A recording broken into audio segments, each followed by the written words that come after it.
ওই তো সকালে মেহেন্দি, বিকেলে সঙ্গীত। হ্যাঁ, আজ দেখা হচ্ছে তাহলে। ঠিক আছে, ওকে ওকে।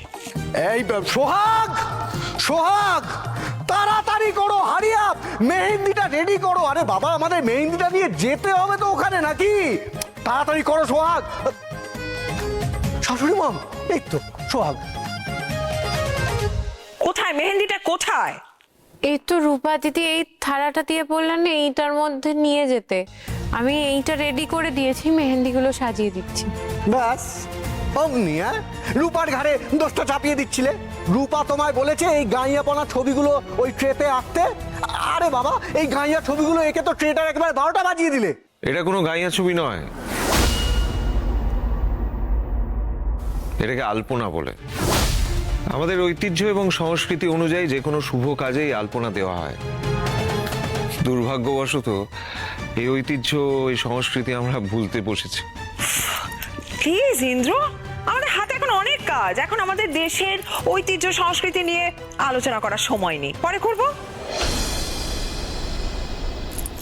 এই সোহাগ, যাও গিয়ে মেহেন্দিটা নিয়ে এসো।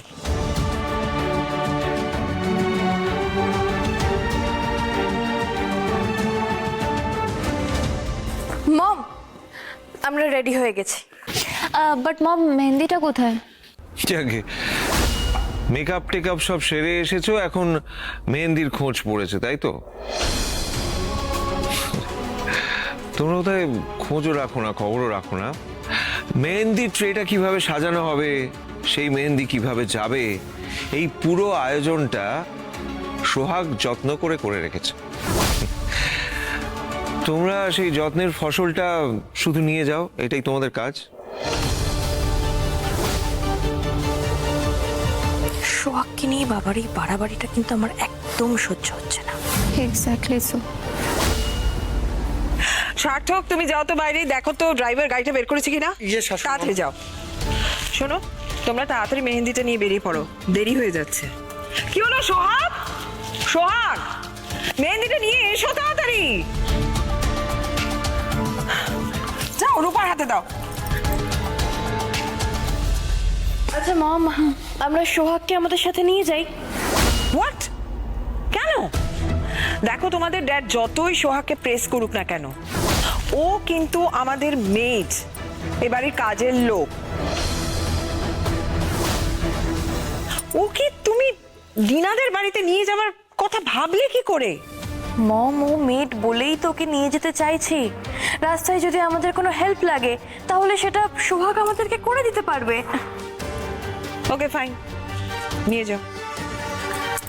এটা ধরো, বাকি জিনিসগুলো নাও, চলো।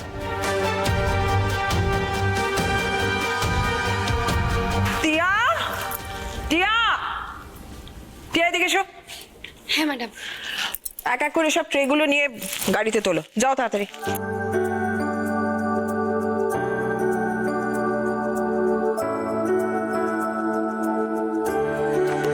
এই শোনো, মেহেন্দি টুকুই নিয়ে যাবে, আগ বাড়িয়ে কোনো কাজ করবে না। দেখছো কি, মনে নেই শাড়ি বাছাই করতে গিয়ে কি হয়েছিল? চলো।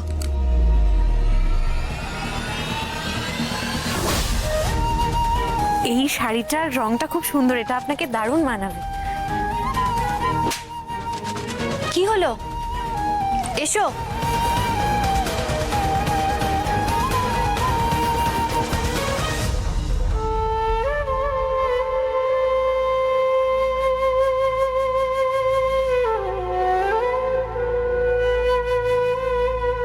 গোপাল, তোর পায়ের চোট এখনো সারেনি, তুমি এইভাবে ওপরে উঠে নামো নামো নামো, শিগগিরি নামো, সাবধানে নাও। কি ব্যাপারটা কি? কর্তাবাবু, পায়ের চোটটা এখন অনেকটাই সেরে গেছে। ছোট কর্তাবাবুর বিয়ে বলে কথা, এখন কি শুয়ে বসে থাকলে চলে? চলে চলে, খুব চলে। আরে বাবা, পায়ের এই হাল, এইরকম অবস্থায় যদি খাটাখাটনি করতে গিয়ে তোমার পায়ের হাড়টা ভেঙে যায়, তখন কি হবে? ডাক্তার যখন তোমাকে রেস্ট নিতে বলেছেন, তখন তুমি রেস্ট নাও, কোনো কাজ করবে না, শুনেছো? হ্যাঁ হ্যাঁ, রেস্ট নাও, রেস্ট নাও, ভালো মন্দ খাওয়া দাওয়া করো, শুয়ে বসে থাকো। তোমাদের ওই খাটাখাটনিগুলো বরং তোমার মনিবই করুক।